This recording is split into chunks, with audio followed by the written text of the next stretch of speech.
ها حبي خو ماكو شي سعودة. لا حبيبي، بس ردت أذكرك بالمسواق مال اليوم. كل طلباتي سجلتها بالورقة ولا تقلقين أبد.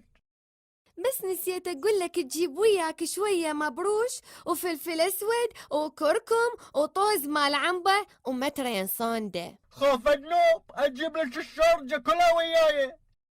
هاي شبيك صاير مثل عود الشخاط؟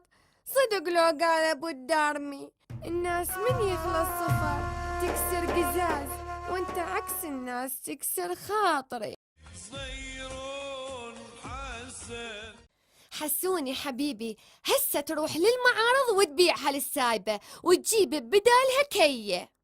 هاي شكوم للصباحية سعودة خو ما شايفة حلم. لا حبيبي، بس هاي يوم غايب البارحة قرأت لي فنجان القهوة وشافت بي رسم مال كية دا تضحك. شوفي سعودة هاي السايبة ما بيعها، ولعلمك البارحة قطار العلاوي حلة عطل ودزوا علي، كان اربط لك القطار بكامل لغ السايبة واسحله سحل لما اشتغل. صحيح حبي حسوني، وفي رواية أخرى قالوا القطار ما اشتغل وبقيت التجارة وراك بالسايبة لحد ما وصلت البصرة ورجعت مو